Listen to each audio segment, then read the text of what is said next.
What's up mga tropa? Good morning, good afternoon, good evening kung anong oras man kayo nanonood, and welcome sa ating day 49 ng ating Lala Move journey. So mga tropa, kamusta kayo dyan? Kamusta ang mga tropa natin? December 2 na ngayon mga tropa. December 1 kahapon yung ating Lala Move journey kahapon. So di pa tayo masyadong nakakapag-edit at hindi rin tayo nagiging active pa masyado, no, kasi sa sobrang busy natin mga tropa. Pero anyways mga tropa, nakalatag na yung ating mga ini-edit, no. Bali for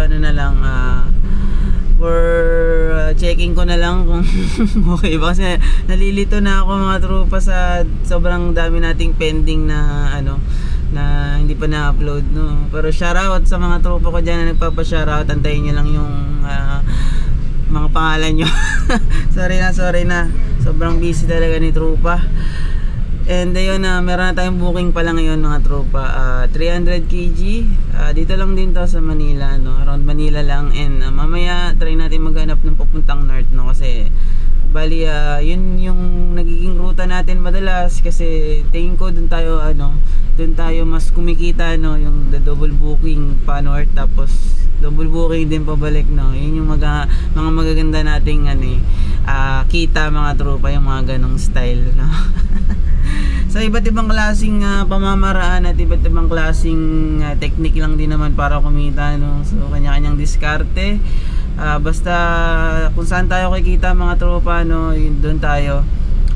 So yun mga tropa, time check 10:58 AM. So yun, kadalasan ganyang oras yung mga biyahe natin, 10, 11 or 12, mga ganyan, no.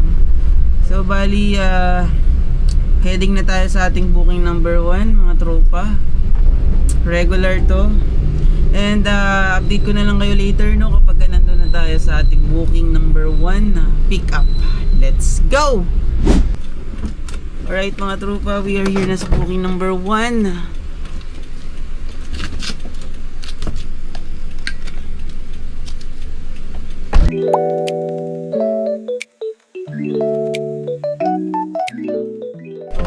Hi ma'am, yes po.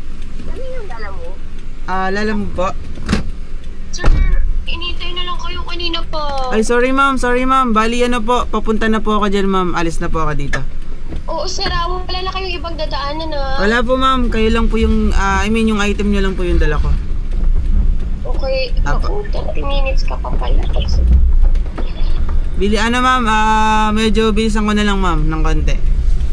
Oo, kasi kanina ka pa nakabook eh. Sana pa. Apo. Thank you, sir. Apo, thank you po. Alright mga tropa, nagmamadali na si client. Kanina pa daw tayo nakabook. Hindi naman masyado ma'am. So pupunta na tayo ng Punta na tayo ng 30 minutes mga tropa. Okay na sir, salamat po. Alright mga tropa, we're all good na. Drop na muna natin to, no, kasi kanina pa to nag-aantay. So bali kasi kanina muna tayo, nagpagas, no. Tapos syempre alam niyo naman yung pagpunta dito may mga kasamang traffic yan. So bali first booking pa lang natin to mga tropa, no. Bali kasi to tawag dito, urgent siya, pero naka regular lang, pero nag-add sila so kaya dadrop na muna natin to, no? By the way, credit nga pala to mga tropa. Kinuha na natin, no, since kailangan din natin mag top up, so para at least kumbaga may pandagdag na tayo sa ating top up na ikukonsume sa buong biyahe natin, no? At kung meron man mamaya na credit, kukuhanin din natin yan. So bali mga tropa, kadalasan hindi tayo namimili dito sa Manila ng either mapa-cash man yan or credit, no. Kasi yung credit mga tropa, mahalaga din sa atin yan, kasi para hindi na tayo mag top up. Kasi pansin ko yung 1,000 pesos na top up natin is mabilis lang yan maubos kapag nandito ka sa Manila, no? Pagka araw-araw kang bumibiyahe. So bali sa Bulacan, minsan konti lang yung nakukuha nating booking, no? So yung tinatop up natin is hindi siya ganun mabilis maubos. Dito ka sa Manila, ang pinaka minimum na biyahe natin dito 4 na booking. So yung 1,000 na top up mo, mabilis lang yun maubos dito.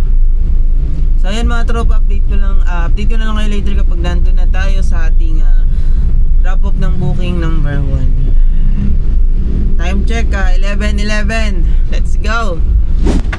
Alright mga tropa, nandito na tayo, no? Very quick lang sa San Andres yata to or Malate. Hindi ko sure. Baba na natin, let's go. Hi ma'am. Sabi ka na sa guard. Yes ma'am, sabi ko po iwanan ko po sa kanya yung oven po. Pasabi sa guard hanapin ka mo si Alfred. Alfred po yung magpipick up po nung Hindi, oven. hanapin lang si Alfred, pasabi. Okay ma'am, sige sabihin ko po.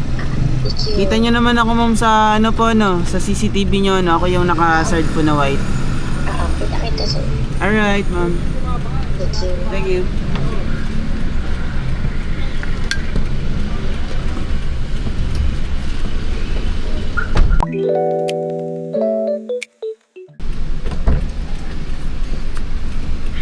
Oh good mga trupa. So update ko na lang kayo, maghahanap tayo ng booking. Let's go. Alright mga trupa, meron na tayong booking. So dito tayo ngayon sa may Quiapo. So check lang natin.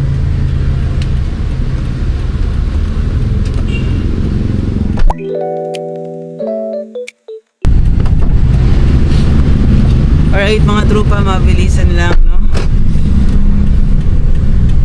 Bali, pupunta tayo ng Diliman.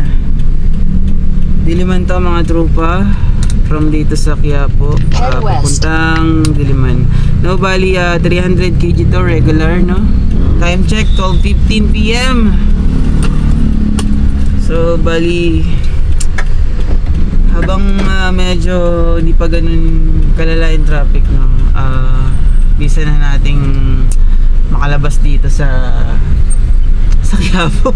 Traffic kasi dito talaga, malala dito mga tropa.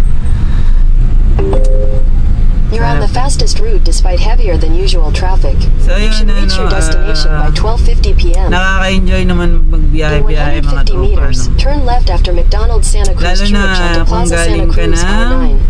hindi naman ng map. Kung galing ka ng galing ka sa pagtatrabaho na may boss ka, na kumbaga yung time mo Turn left is after McDonald's Santa Cruz Church onto Plaza Santa Cruz R9, then turn right. wala stick si map eh. Manira ng moment. So kung galing ka sa trabaho mga tropa at may boss ka, dito kay Lalamove, ikaw ang boss. Balik ko mo susunod kung gusto mong bumiyahe, kung anong gusto mong destinasyon na o ruta na bibiyahin. So bali ikaw ang susunod. Bali ikaw din masusunod sa oras mo. Kung gusto mong mag-overtime, walang problema. Gusto mong magpahinga ng maaga, makapagpahinga ng maaga. Yun ang mga advantages, no? Ang disadvantage lang dito, syempre wala kang benefits, no? Bukod sa wala kang benefits, wala kang insurance dito, health insurance, na pag sakaling nagkasakit ka, yan, wala kang ganyan mga tropa. Kaya as much as possible, sa palagi kong ina-advise dun sa mga nagtatanong sa akin, na magtabi po kayo ng pang maintenance ng sasakyan at panggastos nyo po, in case man po na magkaroon kayo ng problema sa sasakyan or magkaroon kayo ng sakit, magkalagnat kayo, hindi kayo makabiyahe ng ilang araw, at least po meron kayong huhugutin. Ano po? At kagaya po ng iba, nag-ano po sila, voluntary self-employed or nagbo-voluntary payment po sila sa Pag-ibig, SS, PhilHealth, things like that po. Bali kagaya ko po, nagbabayad po ako ng benefits ko. Kahit self-employed lang po tayo, at least po may mga active po yung ating government, yung mga binabayaran po natin na magiging benefit po natin pag tanda po natin. So yun po, saka ano po, wag din masyadong magbabad masyado sa biyahe, yung tipong wala ka ng lakas kinabukasan dahil naubos na. Natry ko na po yan mga tropa ilang beses na, no, na nagsagad ka ng biyahe ngayong araw na to at di ka na makabiyahe kinabukasan dahil masakit ang katawan mo at pagod ka.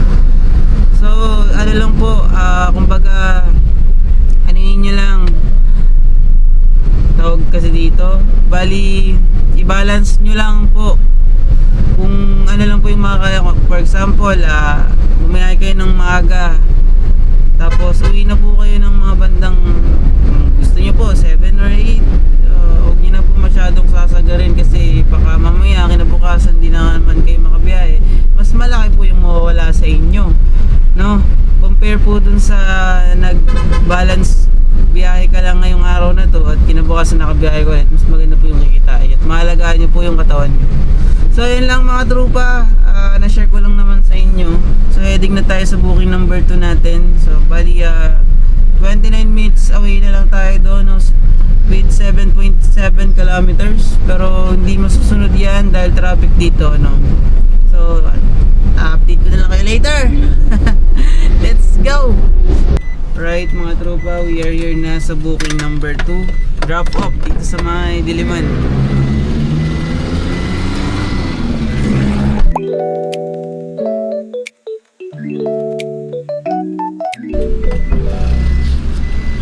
Alright mga trupa, all good na. Bali Gcash payment to. Tawagan ko lang si mom nun para mabayaran na tayo. Let's go! Alright mga tropa, nakuha tayo ng booking, no? Dito lang din. So 2 minutes away. Nandito na agad tayo. Papunta tong Valenzuela mga tropa. So ready ko lang yung ating likod. Hello sir.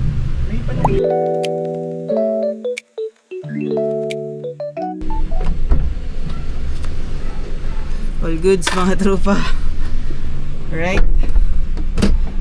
Bali proceed na tayo niyan sa sa Valenzuela, no. Pero kung may makuha ang booking along the way, pansabay, di ba? So update ko na lang kayo later. Let's go. Alright, we are here na sa Valenzuela, no. Time check, it's already 2:30 PM, no.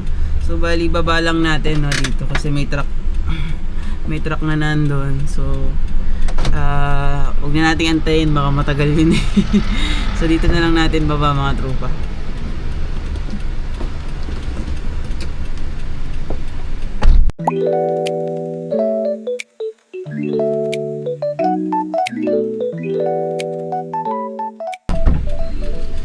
So dalhin ko lang sa warehouse mga tropa.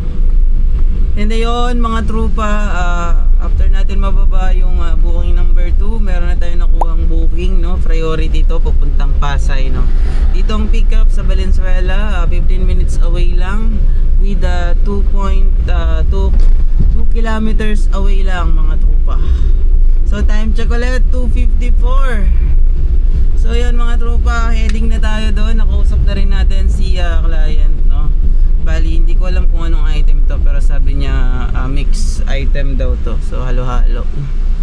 So ayun mga tropa, update ko na lang kayo kapag nandun na tayo, no. Sobrang init. So ayun, let's go. Alright mga tropa, nandito na tayo sa booking number 3 yata. Sa may Valenzuela, pa-pick up na tayo mga tropa. So update ko na lang kayo, no. Karga tayo.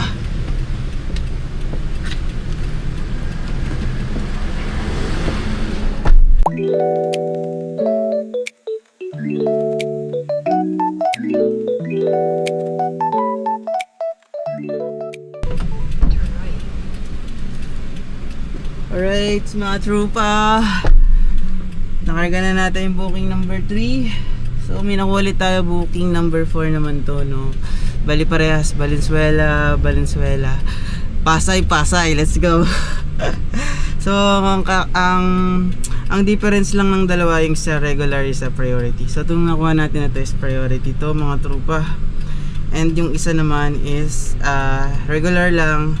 So bali parehas lang 600 kg. So bali tatawagan ko lang to kasi 5 minutes away lang. I think dun lang sa pangalawang kanto yung pick up nung isang booking.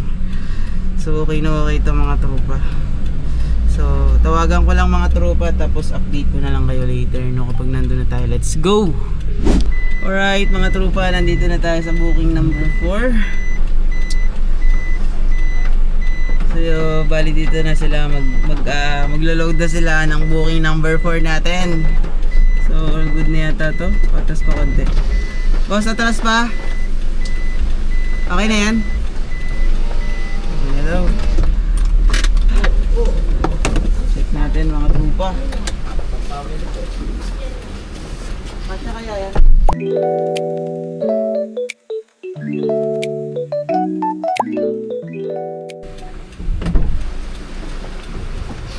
Alright mga trupa, we're all good na. Lakas ng ulan dito sa Valenzuela. Wala stick. Saktong sakto mga trupa. Attach ko dito yung yung picture. Saktong sakto. Alam yung kagandahan dito kasi parehas lang din sila ng drop off. So may Pasay lang din. Parang siguro estimated ko 10 to 15 minutes away lang yung pagitan ng drop off. So yun mga trupa, mag-NLEX na tayo at bisa na natin to. G na natin to mga trupa. So let's go! Alright mga trupa, nakapasok na tayo ng NLEX, no? Bali Balintawak exit tayo You're on nito. Route 1 for 4 kilometers. Alright. Ang lakas ng ulan mga trupa, kanina sobrang init, sabay biglang ganito, biglang lalakas yung ulan. Ako, grabe, nakakasakit tong ganito. So yun, lalo na po sa mga delivery rider na mga katropa natin, no, mag-ingat po kayo, silong-silong muna, no, kung wala po kayong dalang kapote, silong-silong muna tayo.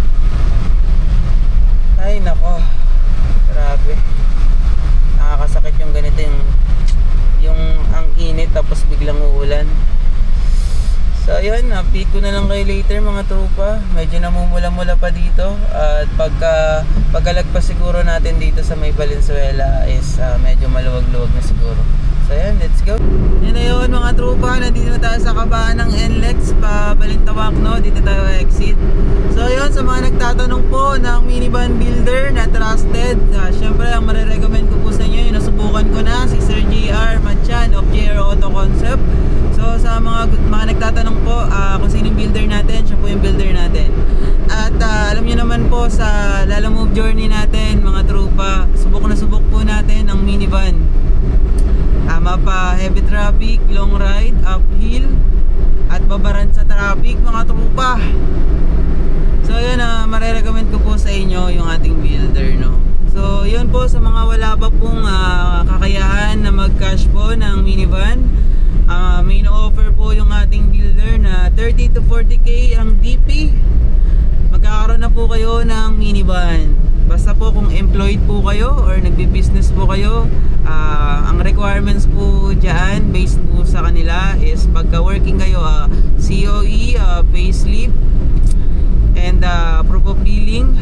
Yun nga, proof of income, yung payslip nyo. And pag business naman po, yung mga permit nyo po sa business. And bigay lang po kayo ng transaction record nyo sa bangko po, sa bangko man yan o sa e-wallet. Ayun po, pwede na po kayo mag-apply kay Sir JR. So ayun, sa mga magtatanong pa rin kung magkano po ang price, nakadepende po yan sa unit na kukuhanin nyo. Kasi meron pong on-hand unit at made to order. So sa madalas ko pong sinasabi at marerecommend ko po sa mga nag-PPM sa atin, sa mga nagtatanong po, na ang kuhanin po nila is made to order.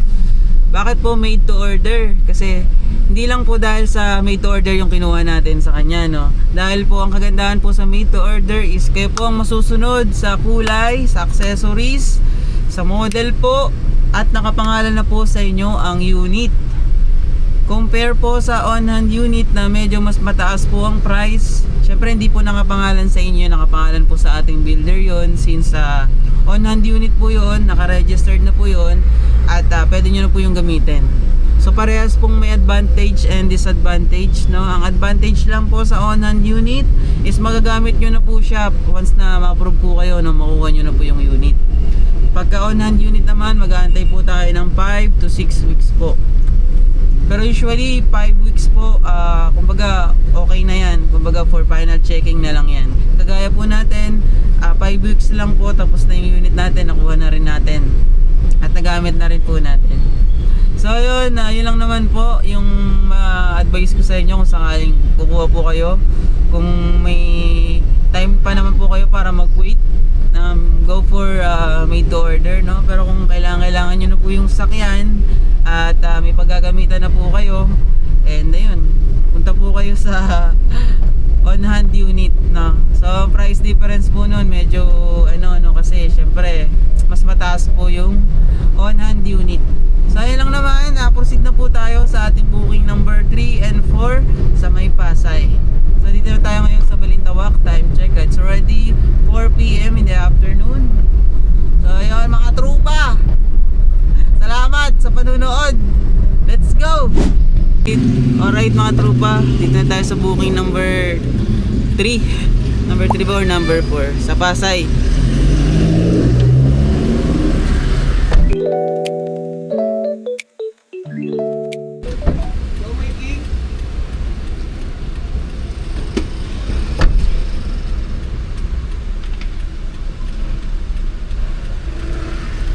Alright mga trupa, all goods na tayo. Proceed na tayo sa booking number 4. Head west on Booking number 3 na tayo mga Torrent trupa. Cruz Street. Let's go na. Hindi ko na napakita sa inyo, no? Kasi eto nakarang. So ayun, proceed na tayo sa booking number 3. Dito lang, 10 minutes away. Dito lang siguro yun. Kasi ito lang kitang kita sa map. 10 minutes away lang. Time check tayo. 5 PM. So ayun mga trupa. Maaga yata tayo makaka-uwi nito kasi malapit na lang din naman tayo dito so baka hindi na tayo kumuha ng booking. Okay na to. So okay na yung quota natin mga tropa. By the way, meron pala tayong quota everyday, no? So hindi naman tayo bumababa sa ating quota, no? Sa akin tropa, makalinis lang tayo ng 1,500 everyday. It's malaking halaga na yun para sa amin mga tropa. Kadalasan pa doon is lumalagpas tayo, so yun, masaya tayo pagka ganyan nangyari, at least namimit natin yung quota natin everyday. So bali ang ginagawa natin is nagsiset aside tayo ng at least 10% everyday ng kinita natin para sa ating maintenance ng ating unit. So para hindi tayo nahihirapan in case man na kailangan na natin magpa oil change o may kailangan tayong bilhin, so hindi na tayo mahirapan pa kasi meron tayong nakatabi na extra para doon. So yung mga tropa, update ko na lang kayo later kapag nandito tayo sa booking number 3 drop off. So let's go! Alright mga tropa, naligaw-ligaw pa tayo. So nandito na tayo sa booking number 3 drop off.